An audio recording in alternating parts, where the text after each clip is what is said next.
කොමසාරිස් එක කතා කරගන්න. කොමසාරිස් නීති විරෝධී වැඩක් කරලා තියෙනවා. අපි නිකන් කට්ටිය නෙමෙයි. අපි මේ මහ ජනතාවට වග කරන මහජන නියෝජිත මහජන කොළඹින් ආපු එකයි ඔක්කොම හරි. ඉතින් ඊයේ දවස්වල කරා මේ බඩු එකතු කරන එකයි මිනිස්සුන්ට බඩු බෙදන එකයි අපිට ප්‍රශ්නයක් නැහැ. හරිද? මේකට මහනුවර මහනගර සභා භූමිය තුළ മന്ത്രിවරුත් දන්නේ නැතුව මේ මෙහෙම දෙයක් සෝෂල් මීඩියා එකේ ඔක්කොම දාන්නේ මෙතන മന്ത്രിවරු 20 දෙනෙක් ඉන්නවා. අපි දන්නේ ඊයේ මේවන එතන අපිට දාලා ආදී ඔයගොල්ලෝ කවුද කියලා අපෙන් දැනීමක් කරනවා. ඉතින් ඔබතුමා එහෙනම් ගහගෙන ඉන්නේ මම മന്ത്രി කියලා ගහගෙන ආවනේ මම පිළිගන්න ඔබ മന്ത്രി කියලා. කෙරුවනේ කෙලින්ම.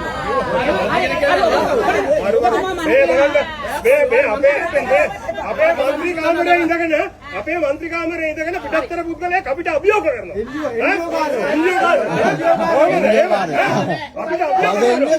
කොමසාරිස් යන්න ඕනේ මෙයාට දීලා තියෙනවා. මෙයාට මේ භූමිය දීලා තියෙනවා නම් කොමසාරිස් මෙහෙන් යන්න ඕනේ. හරි.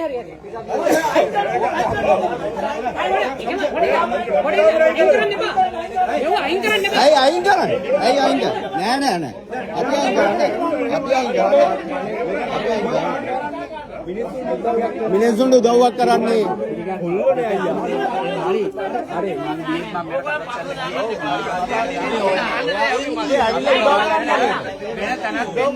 සාහස් වෙන්න දෙන්න. නෑ. සාහස් වෙන්න දෙන්න. නෑ.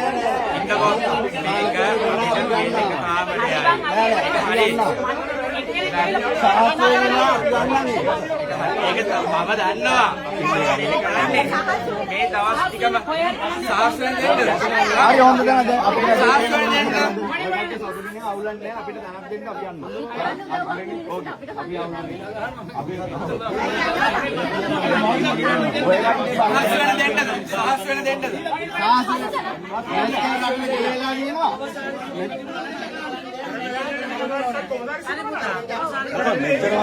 මෙච්චර හොදාලක ඕන දේවල් කරන්න එපා.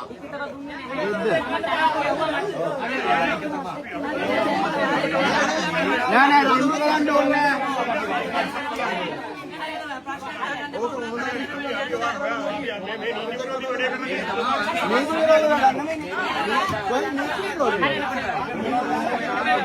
මේ